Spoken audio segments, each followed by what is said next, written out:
జై హో పత్రిజీ. స్వాధ్యాయం అంటే పుస్తక పఠనం. త్రిరత్నాలు చెప్పారు కదా పత్రి సారు. ధ్యానం చేయమన్నారు, స్వాధ్యాయం చేయమన్నారు, సజ్జన సాంగత్యం చేయమన్నారు. స్వాధ్యాయం అంటే పుస్తకాలు చదవడం. ఒక సీతాకు ఒక చిలుక ఎలాగైతే అన్ని పూలలో నుంచి మకరందాన్ని తీసుకొస్తుందో అలాగనే ప్రతి ధ్యాని, ప్రతి సాధకుడు కూడా ఒక్కొక్క గురువు నుంచి కూడా జ్ఞానాన్ని అందుకోవాలి. నేను రచించిన పుస్తకాలే కాదు, అందరూ రచించిన పుస్తకాలు చదవండి, స్పిరిచువల్ బుక్స్ చదవండి అని చెప్తారు పత్రి సారు.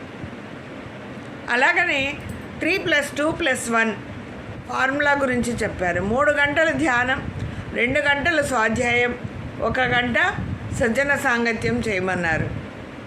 చెప్పారు. ఎంతో నాలెడ్జ్ని పొందుతాం మనం.